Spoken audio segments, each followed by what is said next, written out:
week 6 of the fantasy football season. Here's a few quarterbacks I have as sleepers this week. The first quarterback, Cam Ward of the Tennessee Titans. So Cam Ward so far this season hasn't been a good rookie season for him.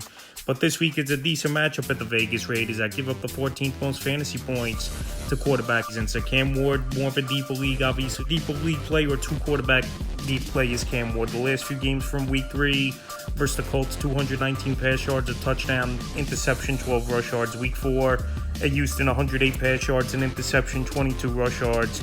And week 5 at Arizona, 265 pass yards and an interception in that game. So this week, like I said, at Vegas, we'll see what Cam Ward could do. It's been a lot of down games for him in the first five games of his NFL career, but he did have the first victory of his career last week at Arizona, even though they got some help, obviously, by DeMarcado fumbling that football at the 1 and then losing that touchdown. But Cam Ward and Calvin Ridley finally got on the same page last week.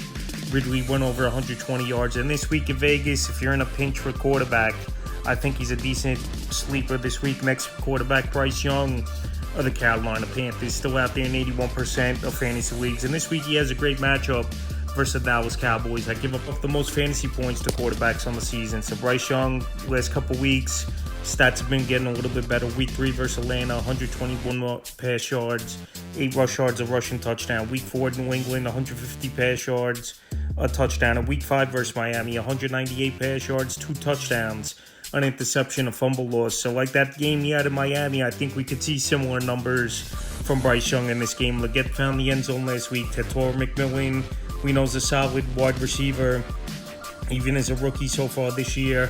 And Rico Dottle, his former team, the juices are going to be flowing for him if he's going to get the start once again.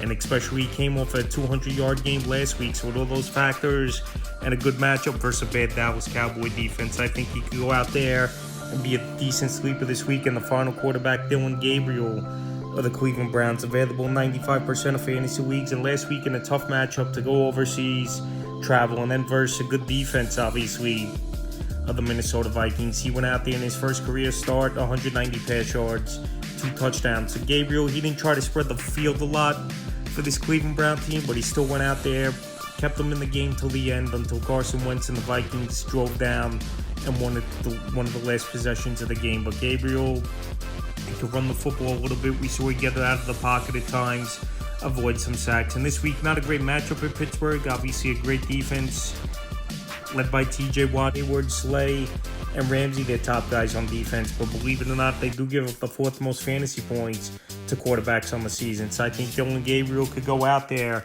have a decent ball game this week. So that's a few quarterbacks I have as sleepers for week 6 of the fantasy football season.